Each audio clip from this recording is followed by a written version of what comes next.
Hello everyone, welcome to my channel. मैं महेश राय स्वागत करता हूं आपका अपने चैनल में। तो हम कर रहे हैं नेट का क्वेश्चन पेपर। ये 2016 का क्वेश्चन पेपर है, जुलाई का, ठीक है। और दूसरा प्रश्न पत्र है ये। तो चलिए स्टार्ट करते हैं, ज्यादा टाइम वेस्ट नहीं करते और स्टार्ट करते हैं। तो क्वेश्चन नंबर जो पहला है वो है, हृदय नारायण देव ने अपने ग्रंथ हृदय प्रकाश में कितने मेलों का वर्णन किया है, कितने ठाटों का वर्णन किया है। मेल ठाटे की बात हो गई तो 12, 18, 20 या 22।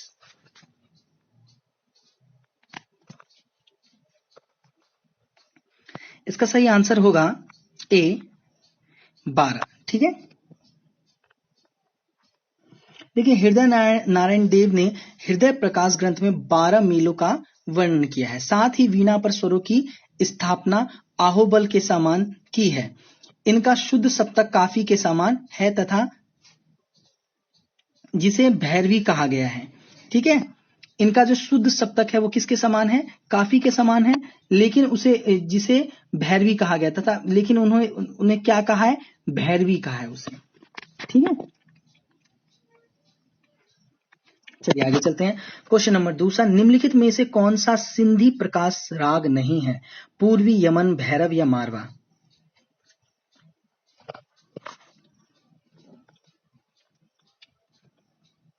सही आंसर है इसका बी, यमन, ठीक है। ये सिंधी प्रकाश राग नहीं है, ये द्वितीय पहर में गाया जाता है रात्रि के।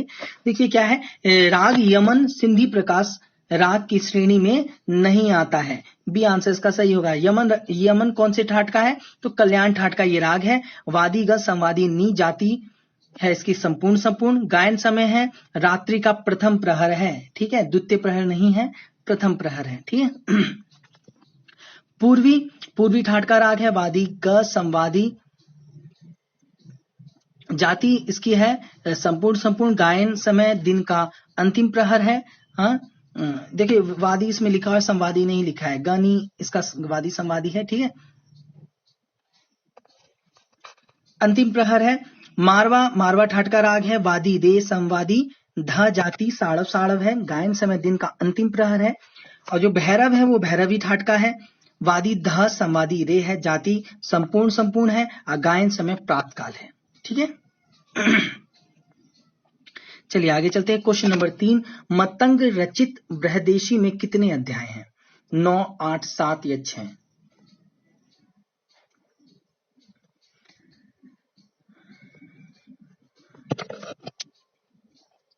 इसका सही आंसर होगा बी, 8 अध्याय हैं, ठीक है। याद रखना है आपको, ये पूछ दिया जाता है बहुत बार, ठीक है। 8 अध्याय हैं। मतंग कृत बृहदेशी में 8 अध्याय बताए गए हैं, परंतु यह ग्रंथ खंडित रूप में प्राप्त होता है। बृहदेशी में राग अध्याय, स्वर अध्याय, प्रबंध अध्याय ही प्राप्त है। वाद्य और नृत्य अध्याय अप्राप्त है, ठीक है। मतंग की किन्नरी वीणा का वर्णन संगीत राज ग्रंथ में किया गया है, ठीक है। किन्नरी वीणा का वर्णन भी किया गया है, किस में किया गया है, संगीत राज में किया गया है। इस ग्रंथ में गंधार ग्राम का उल्लेख, 12 स्वर मूर्छना पद्धति, 84 मूर्छना ताने, जातियों की मूर्छना तथा मार्ग संगीत, देशी संगीत का वर्णन किया गया है, ठीक है। आपको ये भी याद रखना है। और इसमें आपको ये मतलब पूर्ण रूप से जो अध्याय प्राप्त है वो है 6ठा अध्याय, प्रबंध अध्याय, ठीक है। यही पूर्ण रूप से प्राप्त है। बाकी 5 अध्याय वो खंडित रूप से प्राप्त है। और 2 जो अध्याय है वो क्या है, वो है आपके वो प्राप्ति नहीं हुए हैं, ठीक है। वाद्य अध्याय और नित्य अध्याय ये प्राप्ति नहीं हुए। खंडित रूप से कितने प्राप्त हैं, तो 5। एक जो है आपका 6ठा अध्याय वही है प्रबंध अध्याय, वो पूर्ण रूप से प्राप्त है, बाकी सब खंडित रूप से प्राप्त है। चलिए आगे चलते हैं। क्वेश्चन नंबर 4, भरत मुनि ने अपने ग्रंथ नाट्य शास्त्र में कितने विकृत स्वरों का वर्णन किया है, 4, 3, 2, 1, 4, 3, 2, 5।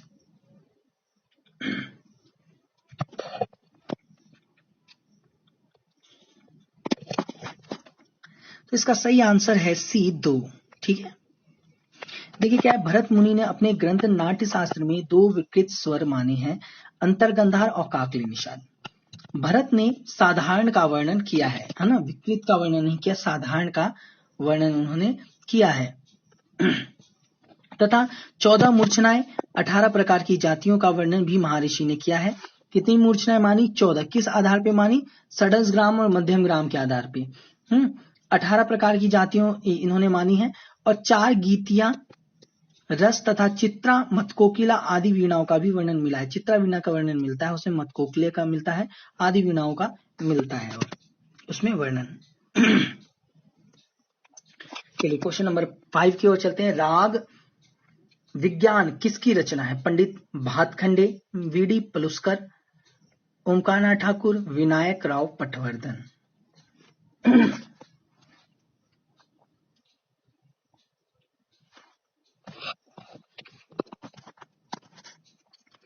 तो इसका सही आंसर होगा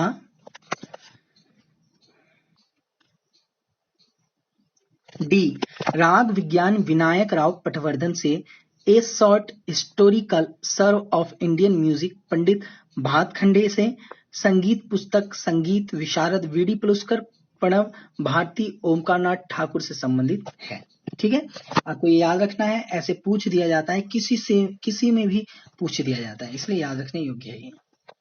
चलिए आपको अभिकथन और तर्क है, आपको मैं बता देता हूं। ये देखिए, अभिकथन ए है, आगरा घराने पर ग्वालियर घराने का कुछ प्रभाव है। अभिकथन है ये। तर्क है इसका, क्योंकि आगरा घराने के विलायत हुसैन खान ने ग्वालियर के नत्थन पीर बख्श से सीखा है।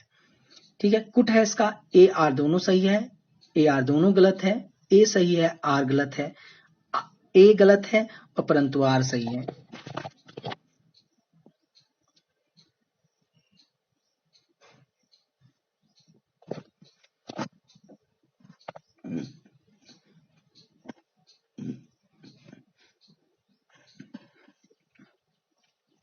सही आंसर है इसका सी। ठीक है, ए तो सही है लेकिन आर गलत है। आगरा घराने पर ग्वालियर घराने का कुछ प्रभाव है, यह सत्य है, परंतु तर्क इसका गलत है। ठीक है, चलिए आगे चलते हैं। क्वेश्चन नंबर 7, मध्यम ग्राम की चौथी मूर्छना का प्रारंभिक स्वर क्या है? षड्ज, ऋषभ, गंधार या मध्यम?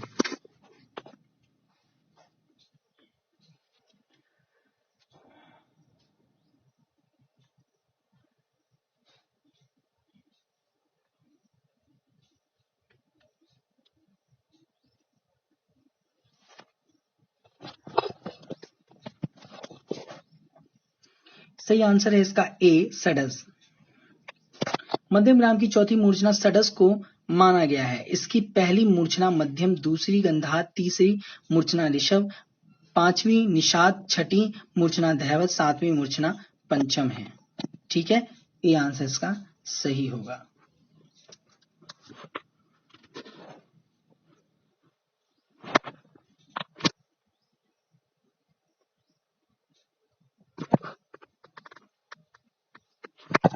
क्वेश्चन नंबर 8 है, हिंदुस्तानी संगीत में राग सरपदा की रचना किसने की? सुल्तान हुसैन शर्की, स्वामी हरिदास, अमीर खुसरो या गोपाल नायक?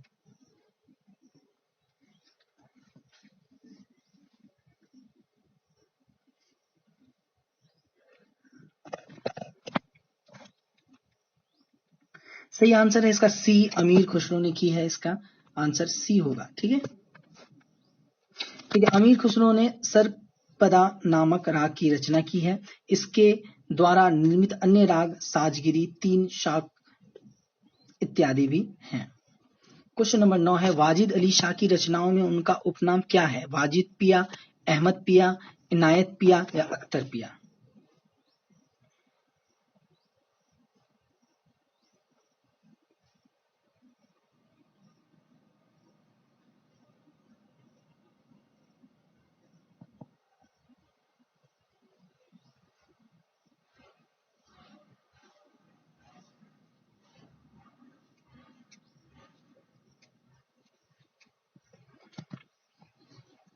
सही आंसर है इसका डी, अख्तर पिया। ठीक है,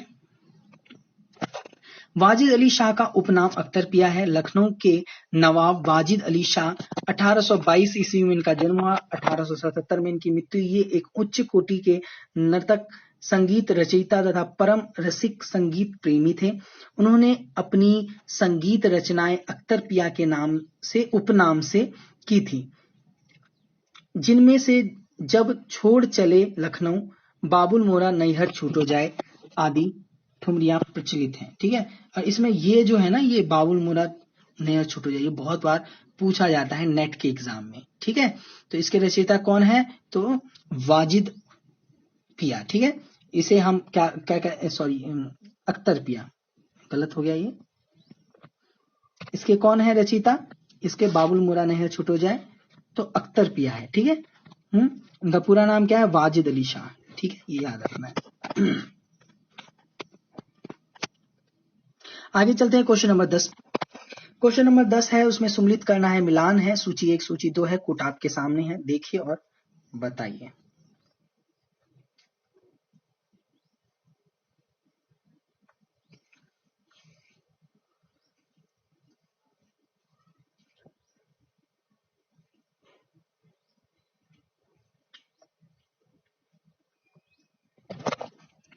तो इसका सही आंसर है बी। ठीक है, ए का 3 होगा। अब्दुल अजीज खां विचित्र वीणा बजाते हैं, निर्मल शाह रुद्र वीणा बजाते हैं, मुश्ताक अली खां सितार बजाते हैं, सखावत हुसैन खां सरोद बजाते हैं। ठीक है, देखिए अब्दुल अजीज खां विचित्र वीणा, निर्मल शाह रुद्र वीणा, मुश्ताक अली खां सितार से, सखावत हुसैन खां सरोद वादल से संबंधित हैं। ठीक है, चलिए क्वेश्चन नंबर 11 है, राग छायानट किस थाट का राग है? बिलावल, कल्याण, भैरव या पूर्वी?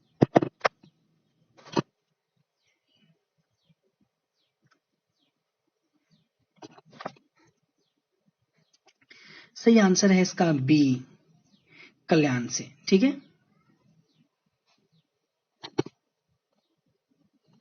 किससे संबंधित है ये, मतलब किस ठाट का है ये? तो कल्याण ठाट का है। राग छायानट कल्याण ठाट का राग है। जाति संपूर्ण संपूर्ण है, वादी प समाधि रे, न्यास के स्वर प रे सा। गायन समय रात्रि का प्रथम प्रहर है, और इसका जो संप्रकृति राग है वो है कामूद। ठीक है, विलावल विलावल ठाट का है, पूर्वी पूर्वी ठाट का है, भैरव भैरव ठाट का है। ठीक है, क्वेश्चन नंबर 12, राग तिलक कामोद का वादी समाधि क्या है? रेधा, प रे प या धागा?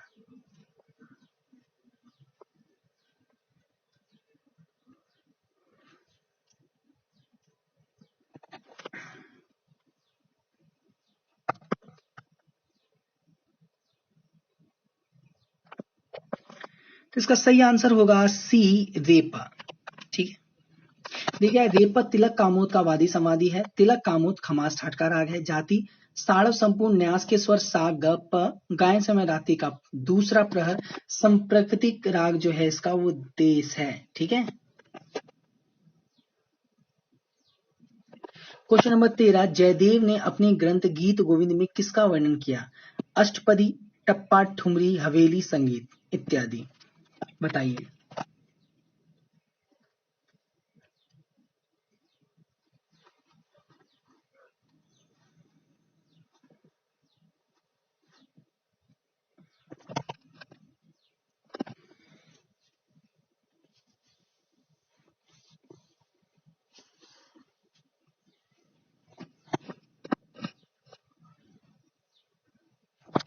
सही आंसर है इसका ए, अष्टपदी। ठीक है,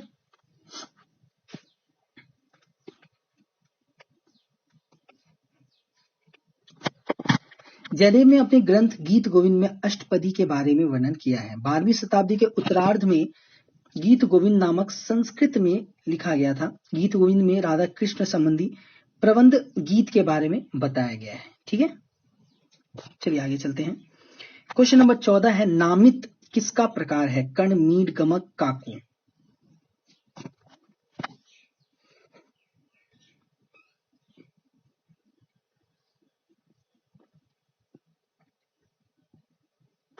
सही आंसर है इसका सी, नामिक मीड का एक प्रकार है, सॉरी नामिक गमक का एक प्रकार है। ठीक है, देखिए नामिक गमक के प्रकार में से एक है। गमक को भारतीय संगीत में प्राचीन समय से ही महत्व दिया जाता रहा है। गमक के द्वारा संगीत में रंजकता उत्पन्न होता है। संगीत परिजात में गमक के 20 भेद बताया गया है। संगीत रत्नाकर में गमक के 15 प्रकार हैं। त्रिप, स्फुरित, कंपित, लीन, आंदोलित, वलित, त्रिभिन्न, कुरुला, आहत, उल्लासित, प्लवलित, हुंफित, मुद्रित, नामित, मिश्रित।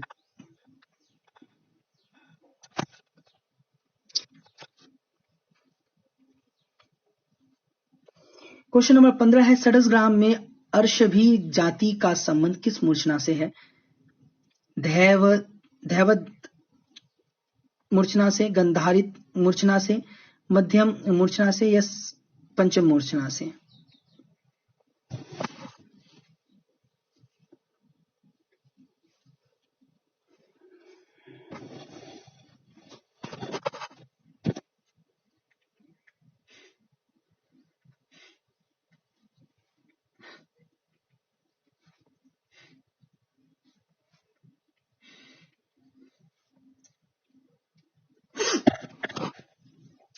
इसका जो सही आंसर है वो है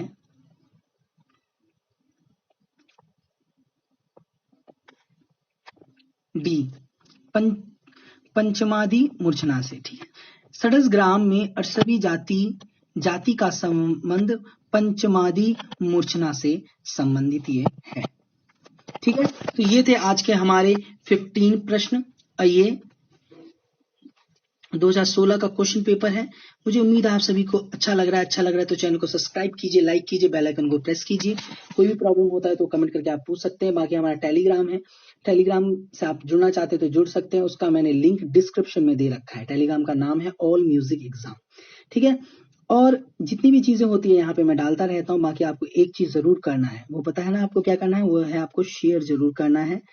चैनल को शेयर जरूर करें, और इससे सबकी हेल्प होगी, आपकी भी होगी, औरों की भी होगी, मेरी भी होगी, सबकी होगी। तो चैनल को आपको एक जरूर करना है। आपको अगर चैनल से प्रॉफिट हो रहा है, कुछ भी प्रॉफिट हो रहा है, तो आप चैनल को शेयर जरूर करें। ठीक है, बाकी आज के लिए इतना ही। इसी तरीके से मैं क्वेश्चन पेपर लाता रहूंगा। ये इसका एक पार्ट है, इसका 15 से 30 से ये पूरा मतलब 50 प्रश्न है इसमें, तो 15-15 करके हम सारे प्रश्न कर लेंगे। तो आज के लिए इतना ही। Thank you everyone. जय हिंद, जय भारत।